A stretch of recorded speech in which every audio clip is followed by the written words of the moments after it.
So today we're talking about allowing people to have their own paths. And this came as a request from the community because it's a real challenge.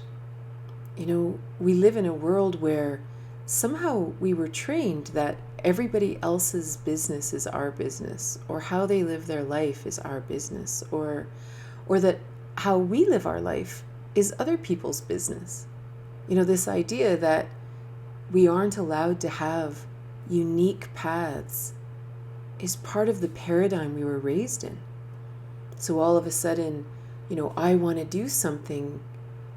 I'm suddenly like, one of our number one fears is, what will people think? Oh, how will I explain that to this person? How will I explain it to my partner? What will my parents think? Oh my God, And then we're afraid to actually live our life. But in the same way, we do it to other people too. Suddenly, even our children, we think that we have an idea as to the best way they should live, or our parents, or our neighbors, or our friends. And we waste so much energy trying to understand their choices, trying to change their choices, arguing about it. So it's a very interesting topic to actually be able to let that go, to let go of the entire paradigm that anyone else's path is anyone else's business. It's interesting. So when I wrote Tantric Intimacy, the book, and I didn't know how to start the book. I'd been teaching Tantra for a while, but I was sort of missing something that would create the proper foundation to have a tantric connection with someone. And this isn't something spiritual and mystic. I mean, not really. It's just connection. It's just heart open, loving connection. But for some reason, whatever I was teaching or however things were working, people were really struggling with that, especially couples. And eventually I realized that the first thing I have to talk about in the book is love. And the first kind of love we have to talk about is agape. And agape is the foundation of all human connection. And agape is honoring each other's paths. It's looking at another human through God's eyes, or having God's love for someone. That's what it means, however you interpret that. So if you imagine that, so we're not looking at each other from the eyes of other humans. We're looking at the other person from above, not from judgment, but from a higher purpose, from a higher, more expansive, universal perspective.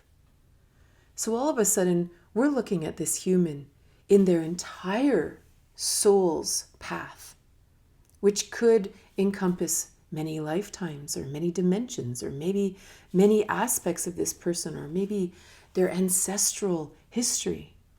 We're looking at this person from this huge perspective, as opposed to, I'm a human and you're a human, and my judgment of your path is this. Right? This is sort of that human to human potential perspective. But instead, when we rise up and we look at this person and we see them through the eyes of God, or through the eyes of the cosmos, how do they fit into the big picture?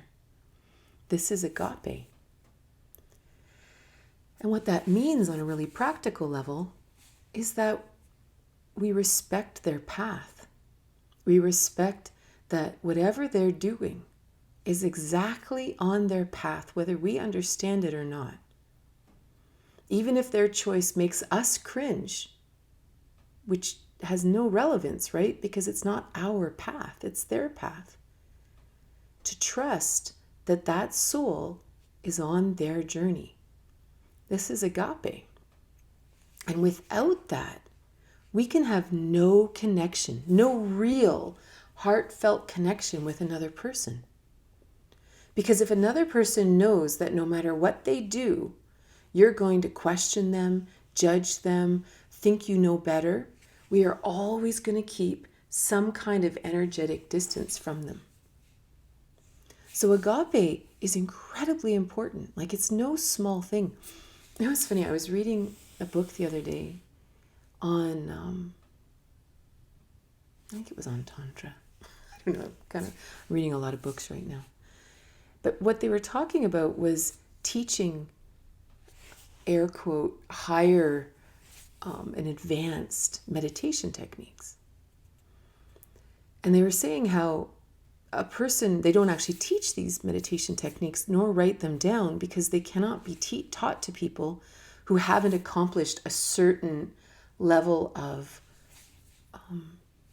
personal experience in meditation. It's like yesterday we did a meditation in class to try to access the primal sound of the universe. The unstruck chord, the sound that is always there. But the challenge is if we still have a monkey mind, if our brain is going at 1,000,000 miles an hour and our consciousness is wrapped up in it, it's impossible to hear the subtle sounds of the universe. So any meditations that would focus on hearing the subtle sound anahat in the world wouldn't be taught to someone who hadn't done enough pranayama or enough practice to actually have a calm mind. Not because they're not good enough, right? It's not a judgment, but the problem is they won't be able to hear it anyway, right? Because there's a block because of this massive, massive chatter in the mind, which is really different. Like, it's not that you have to just simply go through the motions and achieve this. You actually can't experience this other meditative experience unless this foundation is here. That's just the way it is.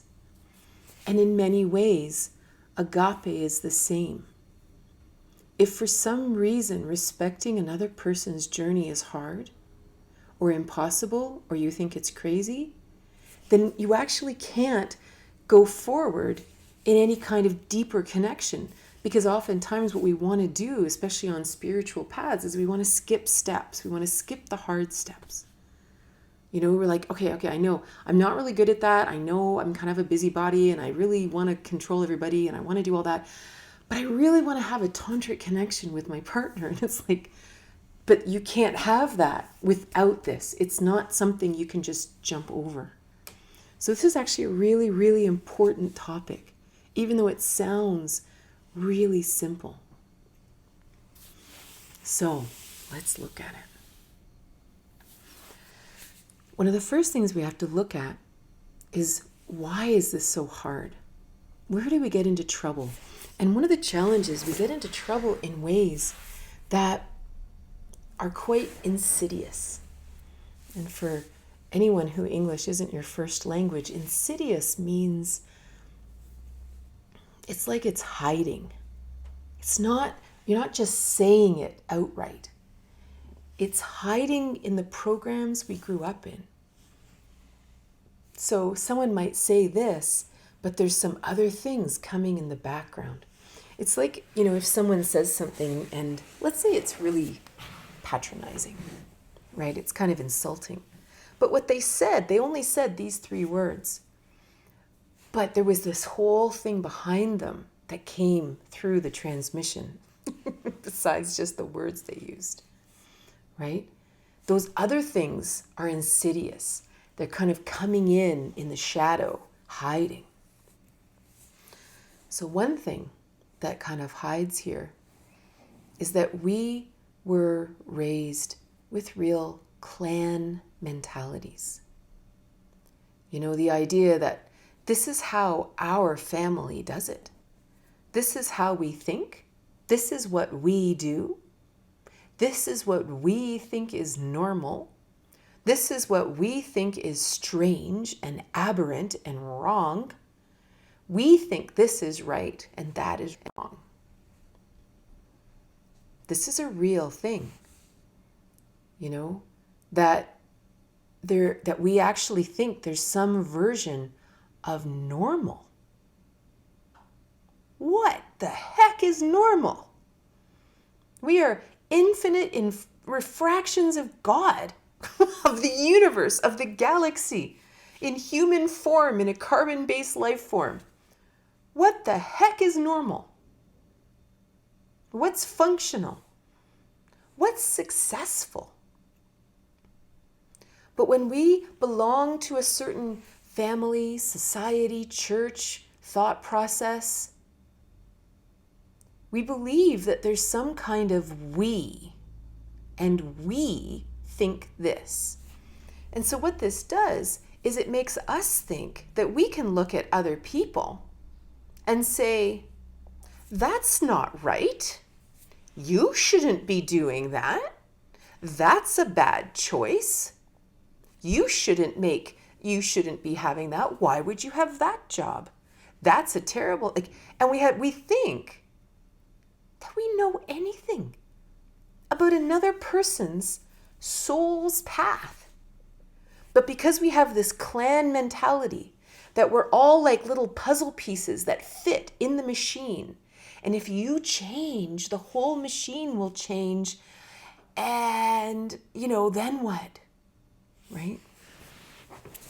And this is a real problem, because what it means is not only do we spend a ridiculous amount of time judging other people's journeys. That includes children, friends, parents, colleagues, bosses, neighbors, everybody. We spend all this energy looking over the fence, seeing what they're doing. But what are they doing? Oh, they shouldn't be doing that. That's wrong. That's sinful. That's evil. That's horrible. What are they, all that. But even worse, we judge ourselves if we have desires outside of the clan mentality. What if I want to do something completely different? Like I remember, so I used to run a lot, and I love running barefoot. And I studied it, and I even taught barefoot running classes and workshops. And I would run races barefoot, and people would stand on the sidelines and literally gasp. They would gasp because I was running barefoot. And everyone would be like, there'd be like this little din. And then I'd go running along, and all of a sudden there'd be dead silence. And then someone would whisper, she doesn't have any shoes on. Do you see that? She doesn't have any shoes on. Like I was running naked, or like my shirt was on backwards, or whatever. And it was so bizarre. It's like, I just don't have shoes on. But the clan mentality is so deep, and our programming is so deep, that this is normal and that's not normal. Right? That's crazy. But it's deep and it's insidious. And that's what's really important to note, that if we are looking at someone else's life and saying, well, isn't that strange? Well, that's no good. We have to check ourselves. Are we checking this against a clan mentality, that I believe that I know what's normal or okay or successful? Because these aren't our thoughts. This is brainwashing. This is a program. We are infinite beings. We are not meant to live with some kind of limited filter that thinks that this tiny subset of all the infinite possibilities is normal and acceptable. And the kind of corollary to that idea is that we have some idea of what an ideal life is. So we can say this is normal and that's not normal, right? But we also have an idea that this is ideal. And very often this is where we get into trouble with our children, or people we love. Like, this isn't all evil clan paradigm. Sometimes it's people we really care about, and we really want the best for them. And we see them making choices that in our personal estimation, man, that's going to be a tough road. And we just think, oh, I wish I could just say the right thing to steer them on a different path. And again, we have this idea that there's such a thing as an ideal life. But who's to say why we're here? And we'll talk a bit more about this at the end, but if you look at a soul's journey, if you look at this life within the whole experience of the soul, however we understand life and death or reincarnation or not and all that, it does seem curious to me to imagine that my soul's existence only exists for 80 or 90 or 100 Earth years. It doesn't quite seem reasonable to me. So I don't know what the whole answer is. There's lots of theories that I enjoy and that are helpful. But so then you kind of look at this short little span, right? This tiny little, maybe 90 years, 80 years of existence. How does that fit into the whole? How does it fit into the huge experience of the soul? And then we look at our kids or our parents or our friends. Is there really an ideal life for them? Or is whatever they're living their ideal life? What if that is the path? What's the definition of this ideal? It's when we get into this idea of being a perfectionist. They want everything to be perfect. But what's perfect? If we all have perfectly unique DNA signatures, we all have perfectly unique thumbprints, wouldn't it make sense that we also have perfectly unique life paths? So how do we even come up with an ideal? How do we come up with the perfect choices? How would we even know?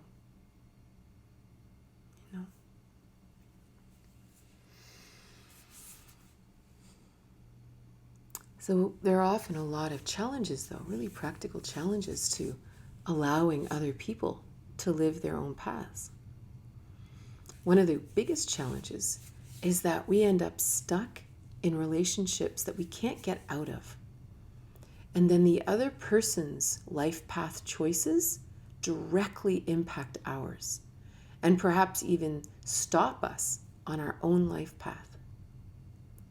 It's only been in the last 50, 60, 70 years that you could get a divorce without proving the other person had an affair or something like that. If you were married, you were married. And there are still communities like that in the world where you're not allowed to marry or women have no rights and all that kind of thing. These still exist today in 2023. Well, if for some reason you are bound to another person and they have power over you, and this could be a parent-child, this could be in a marriage or a partnership, and you for some reason cannot leave. Maybe you can't leave because by law, whatever country you live in or whatever church you belong to or whatever family you belong to.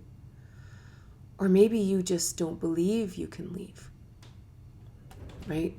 You maybe are afraid to leave for financial reasons, or you're afraid to leave because you've never been independent before. You're afraid to leave because, they've threatened you and they've beat you down and you're afraid they're going to hurt you or something. There's so many nasty things that happen in the world, right? Then all of a sudden you're stuck with this person and you become obsessed with their life path.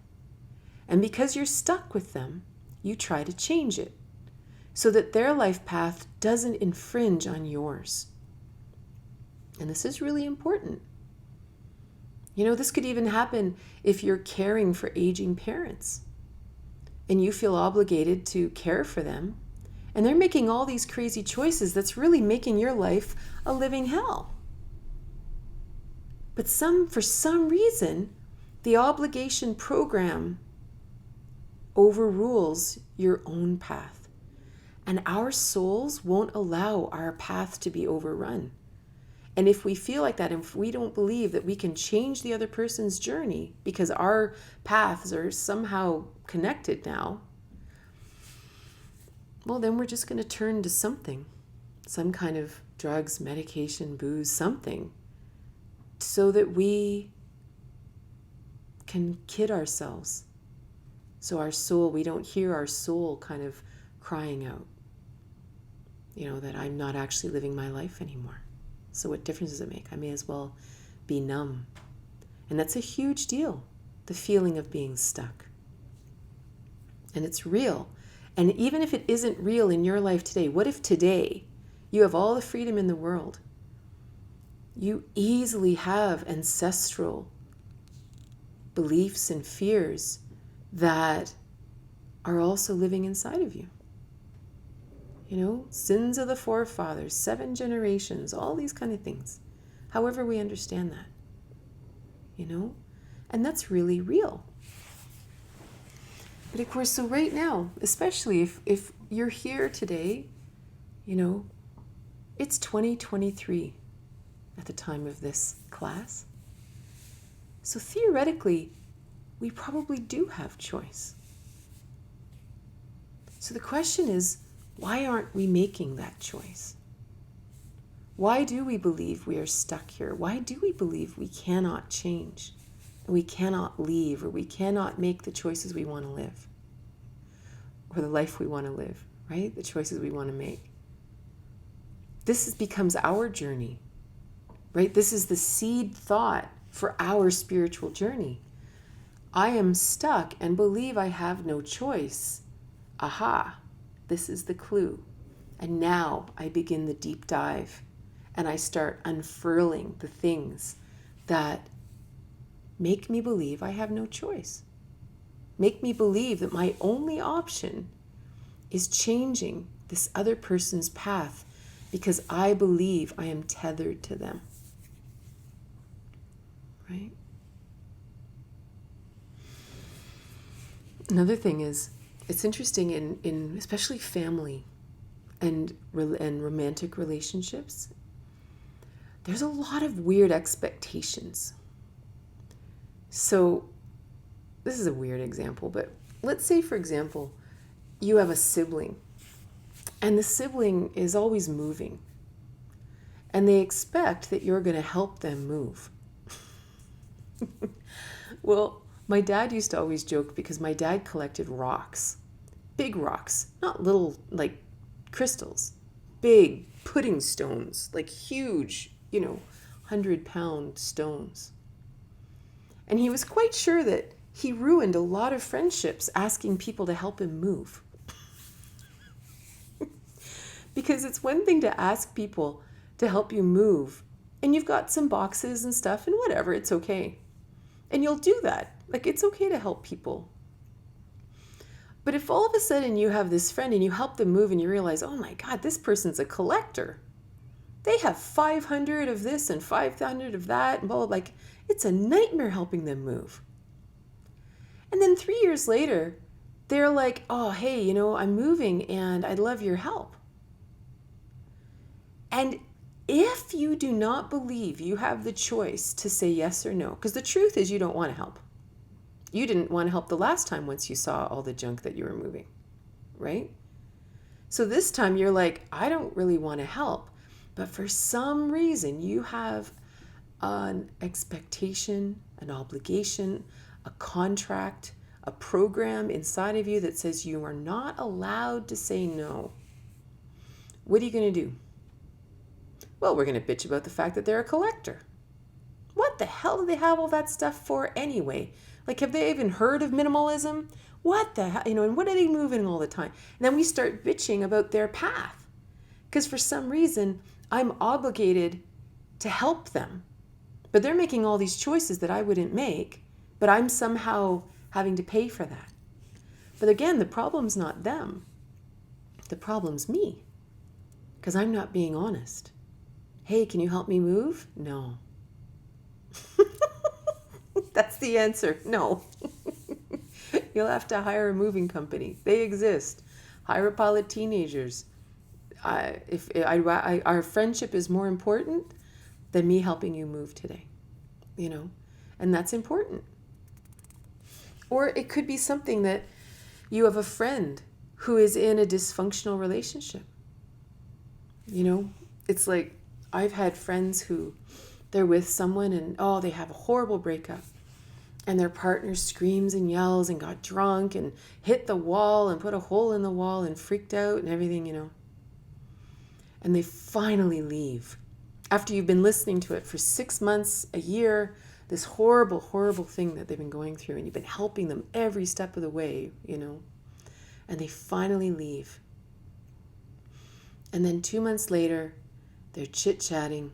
You're chit-chatting with them, and all of a sudden, like, oh, well, you know, so-and-so called me. And, you know, some part of you almost stops breathing.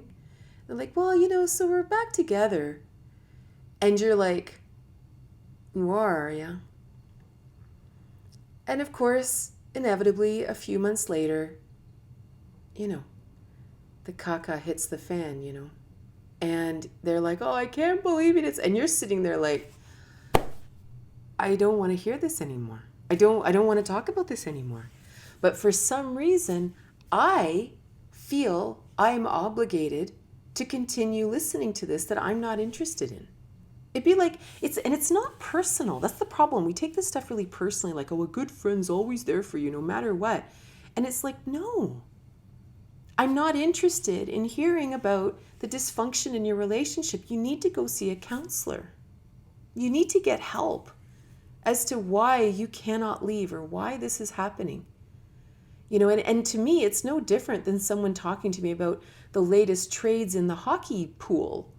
I'm not interested. It's not personal. I'd like to hang out with you, but this topic is not interesting to me. So what happens is if I feel obligated to listen, what am I going to talk about later to my partner? Can you believe they're back with that guy? Blah, blah, blah, blah, blah. They're so, you know, blah, blah, blah. They have to do this. And I'm going to spend time talking about my friend's path and the choices they're making that I wouldn't make. Why? Because I feel obligated because I'm somehow tethered to the path, even though I don't want to be. So I'm kind of complaining about it, thinking that I'm going to find some kind of solution, but it's actually none of my business. Even if they want to make it our business. We have to learn to be honest and just say, hey, you know what? And genuinely, I trust this is your journey. Not, hey, we know it's going to turn out, but, you know, rock on with your best self. That's not what I'm saying. It's not some condescending thing. This is agape, that we actually look at our friend and we say, wow, there must be something so important in this for you. You know, I really can't talk. I don't think I'm helping in talking to you about it. I'd highly recommend you finding a counselor if you want to talk about it, you know, but to really honor people's paths, you know, completely. The other weird dynamic that happens that causes us to want to control other people is that this other person controlled you. You know, and this can often happen with parents. If your parents were very controlling and they just wanted their nose in on every decision you made and they had a little judgment about everything. And this is, again, something very insidious in our society, that we think that the other person needs our little opinion and judgment about everything. Oh yeah, so we're going to move into a condo across town. Oh, really? Yeah. So you just wait till they hike the condo. You know, you're just going to get some little comment, constantly, some little comment, instead of, cool, what made you decide to move there? Like, we're not continuing a conversation. We're just laying a bit of judgment. And you're like, why do you have to be so negative? You know? And they're like, I'm not being negative. I'm just saying, you know what? I've had a bit more experience than you have had. Like, we can be so condescending. And then justify it. It's like just making conversation. I don't know why you're being so sensitive. right? But the reality is, well, then I guess I just won't share with you anymore, right? And the distance becomes greater. But what often happens in relationships is if the parents were super overbearing when you were young, well, first of all, they're still overbearing, right? The relationship didn't change. They're still like that, married, and then they're overbearing about your children and whatever. It is really easy to do it right back at them. So suddenly we're really sensitive to everything they do. And can you believe they did this? And you can't believe my dad's doing this, and blah, blah, blah, blah, blah. But it's all you know with this person. It's almost like the defining characteristic of your relationship that you judge each other's paths. And it's just interesting to note, right? Like it's just something to kind of go, wait a minute, is that what's going on? Right? And they may not change. They may continue to be overbearing and you just stop telling them anything of any value. You might tell them the surface stuff just to keep them happy and give them something to chew about over coffee. But you're not going to tell them the real stuff because you don't need their judgment. No one does, right? But whether we do it back to them, that's our choice. Because again, when we spend time chewing about, I can't believe my mom's making this choice. I can't believe my dad did this. Can you believe he, da, da, da, da. The only thing that's wrong about that for us is the energy and the time and the attention that we are wasting in our lives. Sometimes I think that the most valuable thing we have is our attention. Whatever we are paying attention to in any moment, that's the limited thing. And that's what a lot of people say even about social media and things like that. It isn't the money, it's your attention. The most valuable thing you have for you on your soul's path, and it is being stolen in every moment, that we end up in an endless scroll. And I'm not anti-social media. I think there's ways to use it that's really cool and helps to connect people across the world. But it's the scrolling, right? It's the something that our attention just gets, locked in. And we're not doing anything for us anymore. And that's the same thing. If we find ourselves talking about another person's path, it's our attention that is being squandered. Because we're not helping. It's just a waste of our energy. The other thing that gets in the way is that we have attachment to whether or not people are in our lives. And this could be a relationship, like a romantic relationship, and it could even be family. If you're in a romantic relationship and your partner really wants to do this, for example, and you don't want to. Maybe they want to move to another country, or maybe they want to be polyamorous, or maybe they are actually really unhappy and they don't want to go on vacation, or they don't want to have children, or they don't want to something. But you are really attached to being with this person.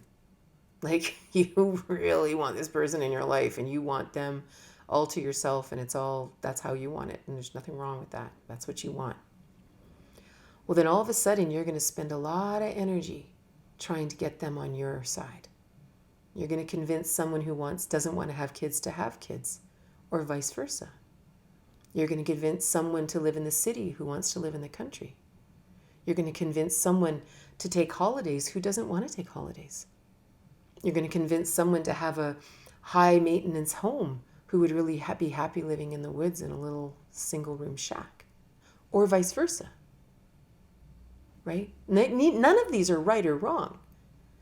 But when we don't actually honor another person's path and we become hyper attached to them being in our lives, we need them to be on our path. We actually want that soul to go off of their soul's journey and join us. We tell ourselves that they're making bad choices and I'm just doing it for their sake too, and it'll be better for everybody in the long run, and la la la la la. Like we tell ourselves all kinds of things. But the bottom line is, we're not actually noticing that this is another soul. It isn't an object in our life. It isn't just someone who fulfills a role that I desire.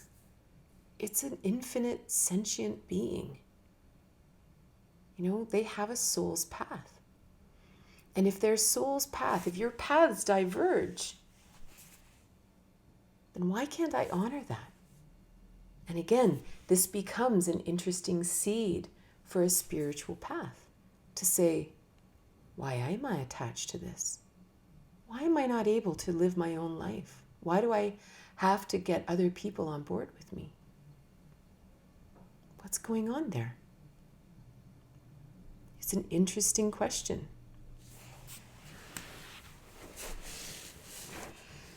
Another huge thing, huge reason that we focus heavily on other people's paths, whether we're trying to change their paths or whether they're simply having an endless commentary on what we think they're doing or that person's doing or this person's doing, is we're not moving on our path. We're not growing. We've come to a stagnant place for some reason, and we've hit a ceiling. So we're bored, right? We've kind of hit a wall. So now we've turned our bodies around. You know, Kierkegaard used to say that a person cannot have their feet pointing in two different directions and get anywhere. And that's what it's like. When we're actually on our own path, our 2 feet are heading forward, and we are walking forward on our path. And we are meeting the challenges in our soul. And we're actually growing. And we're finding new things that bring us joy. And we're having new experiences that expand us. And our feet are pointed in the same direction.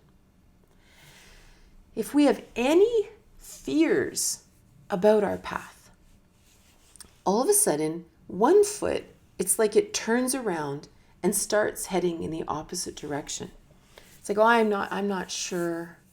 I just want to kind of sit still, and I don't know, I don't want to. So our one foot turns around and we start analyzing our partner to death, or our children, or our parents, because we're here to live. So we're either going to analyze our own path or everybody else's. And then at some point in the journey, sometimes both feet get turned around and we're not even thinking about moving forward on our path anymore. And this is really classic, like in a lot of, like historically in families, especially the women, their lives, they were basically told that their only role in life was to raise children. So that's it. They have no purpose except to be the perfect wife and the perfect mother. It's almost like they've been told that no. And then if the child does something wrong, it's your fault. And if the child does something good, it's something to be proud of. It's all a reflection of you. So now we are living vicariously through our children because we've been trained. This isn't our fault. We were trained that you have no purpose. Again, in most societies, boy children do have purpose. They have all kinds of purpose. But in many societies, in the last 100 years and before, girl children, well, we'll just find you a good husband, right? So very often the idea that, I have stuff that I might want to do, like I might have interests that I want to explore. I might want to, what? It's a new idea to actually live at our growth edge. That's really a thing. Because I'll tell you, when you are busy and excited about your life path, and you are doing stuff and you're doing new things, and I don't mean this isn't save the world Messiah stuff. I mean, you've taken up pottery and you're renovating the back room into a pottery studio, and you have found a new friend that has an amazing kiln, and you're going to shows and you're getting new glazes and you're doing all this cool stuff. and you are just passionate about pottery, you're not thinking about other people's nonsense because you're all in with the pottery. Or you've discovered ballroom dance, and every weekend you're at different workshops all over and going to dances and learning new things and buying new outfits and cool dance shoes and listening to music, and you got all kinds of Spotify playlists for cha-cha and swing, and right? You are so passionate about what you're doing, you're not looking at other people's lives. Your feet are moving forward. And then maybe you catch up for coffee and they say, oh, this and this, and you're like, wow, huh? Right? And they're really depressed or something, and you might say, maybe you should try dancing. You want to come to my pottery class sometime? Whatever. Like, I'm not trying to change your life, but this stuff's really exciting to me. It's a huge deal to actually be living our lives. You know, it comes back to that heavy training of us becoming spectators of life. That we're not actually supposed to do anything ourselves. We're just supposed to watch documentaries on TV of other people doing cool things. We're supposed to watch other people play sports and watch other people play music and look at other people's art, but we don't create the art and we don't learn an instrument and we don't go out and play soccer. You know, it's a very, very different paradigm when we are actively living our lives and growing and expanding. There's no way we would waste time thinking about other people's lives. And again, with the belief of agape, that they are on their journey. It's not that we don't care. It's actually that we care so much that they really fulfill whatever their soul's destiny is, which we have no idea about. Right? Like, no idea what their soul's destiny is. If we think we do, we are delusional. We have made it up in our mind because that's the most comfortable reality that we want to live in. But it is not true. No single one of us has any idea what another person's soul's journey is. And the last thing I want to mention is we have to really ask ourselves what the meaning of life is. Right? And there's no answer for this, obviously. But we have to really assess our own belief system where we ask ourselves, do I believe that a perfect life is a life of ease? It's really interesting. I was reading about the Virashaiva belief system in Tantra. And I believe it was in that one that one of their belief systems is that you have to rid yourself of the desire for ease in life. And I've really been thinking about that. How often ease and comfort, we've sort of been sold this wonderful idea. And maybe it comes out of hundreds of years of oppression and working in coal mines and being slaves and indentured servants and all kinds of stuff, right? That ease and comfort obviously are going to be a deep desire inside of us, right? So again, even that's not a judgment. But once that's not our situation, the interesting thing about ease is we don't grow in ease. Nothing stimulates us in ease. And ease, the opposite of ease, isn't dis-ease or whatever. It's not something bad or stress, but it's the natural tension of life.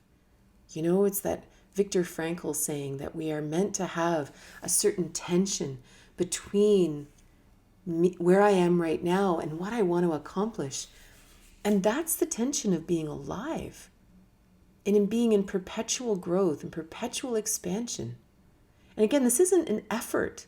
This is expansion in things you love. This is diving into pottery. This is learning French. This is studying Tantra. This is having a new puppy. This is whatever it is that floats your boat and you're expanding in it. So very often when we look at someone else's life, We will judge their path, especially if we care about them, because we don't think it'll be easy. But is that really the goal? Is ease the goal? And it's just something to think about. Because if that is a belief within us, it will naturally taint, our opinions of other people's paths.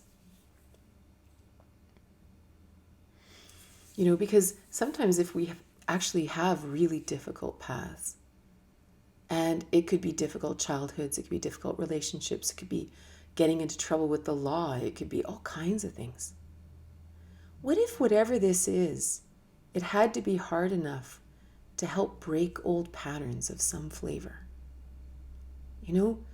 We often, Steve Jobs used to say that you can only connect the dots in hindsight. And when you look back at a certain part of your life and you think, wow, that was so awful, but I so understand why it had to happen. We don't understand it at the time. But for some reason, we know that it's really important.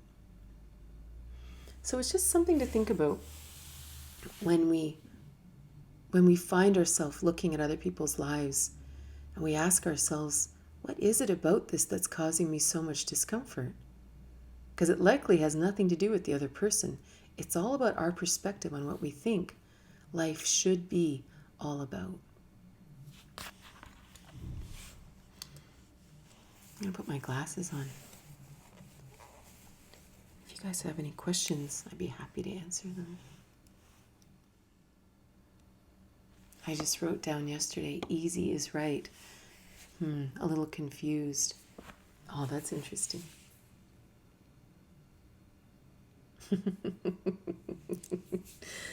So my interpretation of that, because I agree with you, isn't that ironic?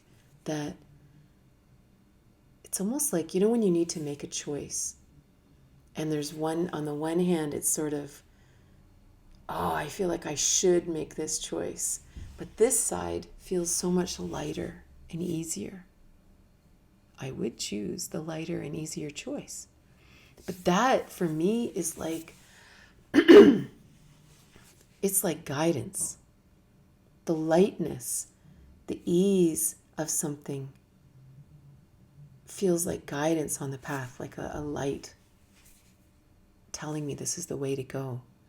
Because oftentimes, even though we feel like that's the way I'm supposed to go, there may still be a lack of ease on that path. But it's not hard. Like, we've been trained to take the hard road and the one that's full of obligation and all that. How do you start to disentangle paths for an aging parent and you just worry about them so much, even though it's definitely time to leave? And again, if it was me, I would just, I really do pray about everything. Like, I really do. There's no one answer. I would really sit in every moment and ask, does it feel right to do this or this? Do I feel right to do this or this? Right? Which one is it? And in this moment, I choose this. And then whatever happens, and then I listen again and I choose this. And then I listen and then I choose that. And I just trust every single step. And even if I have no idea how it turns out in the end. How do you know when to leave a once good friend behind who has changed to the point of not respecting your own path?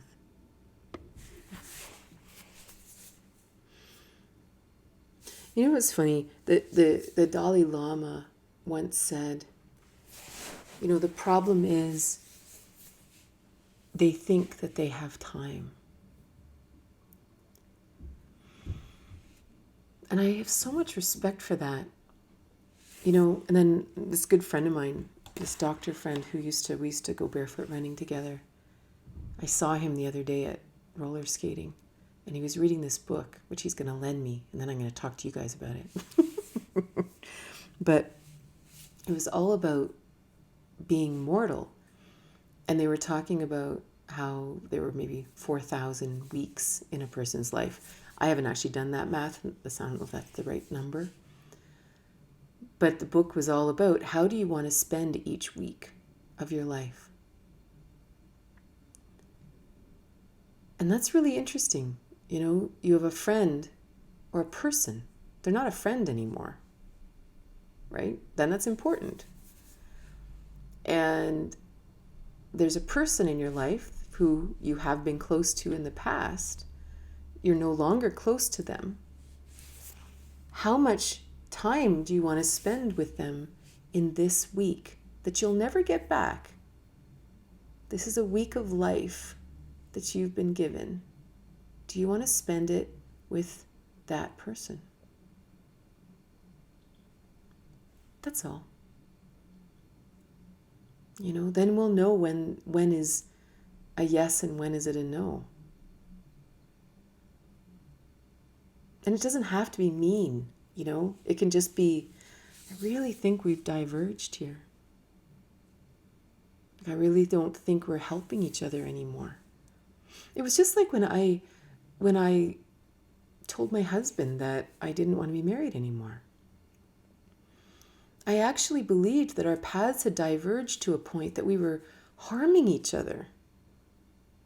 Because I was trying to pull him onto my path and he was wanting me to be on his path. So we weren't actually helping each other anymore. And it's the same with people who we've been friends with in the past. Right? That when it comes to a point that we're no longer helping each other, we're no longer supporting each other, then maybe there's someone else out there that we need to connect with instead. Like, it doesn't have to be all loaded and you're such a jerk and you don't even care about me and you're just like, we don't have to do that. We can be of sober mind. Would you talk a little bit about prayer? I have other practices, but prayer is a hard one for me. So I recommend, if you want to read my book, What If You Could Skip the Cancer? Because that's my journey from my brain believing or wanting to believe that it has all the answers to listening within and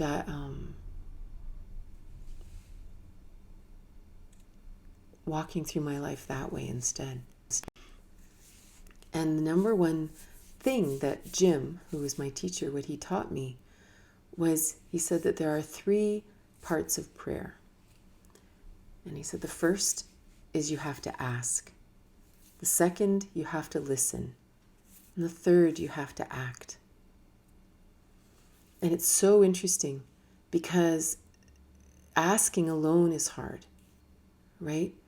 That we actually have to know what we're really asking for. What do I really want an answer for? Because again, prayer isn't just help me take this on and I'll just hang out here. I pray for guidance. I want help. I want to know what the next step is. So first we have to ask, which is a huge deal. So then once we've asked, we have to listen. Then we have to deeply listen within. And that journey alone is interesting because then we have to go, well, which voice in my head am I listening to? And that becomes a journey. For me, I've told you guys that the voice I listen to, it's this skinny guy, this really tall, skinny guy sitting on a child's chair in the corner of this huge room of people arguing. I have no idea why that's the vision. But this person, he just sits there and I ask the question and he looks at me and he just gives a single answer, or just him looking at me, I already know if the answer is yes or no. And then everybody argues in my head. And then I look at him again and he just looks at me and he gives me the same answer. And so anyway, that's my curious process. Or sometimes it is that question of ease, right? What feels light? What feels right? What does that mean to you? But the third most important part is acting. We have to take action. There's no point asking for help and then not doing it. Because then the whole process kind of falls apart. Because then the next time, you ask a question, but you realize you're not careful about the question because you know you're not going to take action anyway if it's hard. So it's really important to, anyway, it's a whole process. It's a great, great question. So thank you so much for being here, and I hope you have a wonderful day.